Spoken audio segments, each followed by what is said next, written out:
নতুন ভিসা চালু করেছে চীন। এই ভিসা কারা পাবেন সহজেই?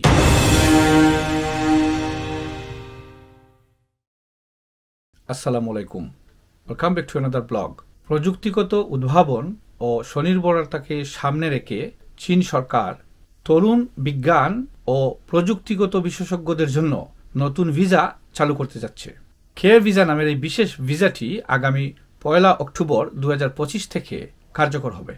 চীনের স্টেট কাউন্সিল সম্প্রতি নতুন এই ভিসা সিস্টেমের ঘোষণা দিয়েছে। এই ভিসার মূল উদ্দেশ্য হল বিশ্বের বিভিন্ন দেশ থেকে বিজ্ঞান, প্রযুক্তি, প্রকৌশল এবং গণিতের মেধাবী তরুণদের আকর্ষিত করা।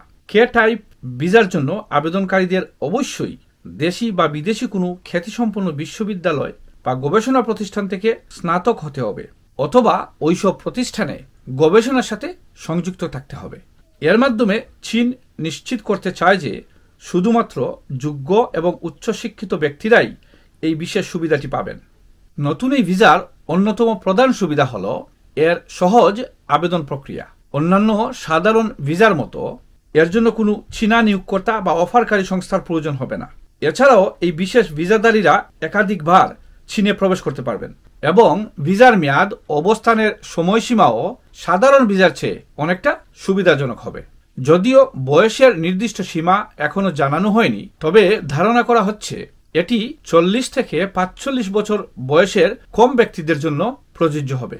এই পদক্ষেপকে 2035 সালের মধ্যে প্রযুক্তি পরাশক্তি হওয়ার চীনের এক কৌশলগত পদক্ষেপ হিসাবে দেখা হচ্ছে। বেইজিং ইতিমধ্যে ট্যালেন্টেড ইয়াং সায়েন্টিস্ট প্রোগ্রামের মতো বিভিন্ন কর্মসূচি চালু করেছে। এই উদ্যোগটি এমন এক সময়ে নেওয়া হয়েছে যখন যুক্তরাষ্ট্র সহ কিছু দেশ গবেষণার জন্য সরকারি তহবিল কমানো হচ্ছে, যা চীনকে বৈশ্বিক মেধাবী তরুণদের আকর্ষণে একটি বাড়তি সুবিধা এনে দিতে পারে। তথ্যগুলো আপনাদেরকে শেয়ার করেছি। বেশি বেশি করে তথ্যটি শেয়ার করে অন্যকে জানার সুযোগ করে দেবেন। ধন্যবাদ।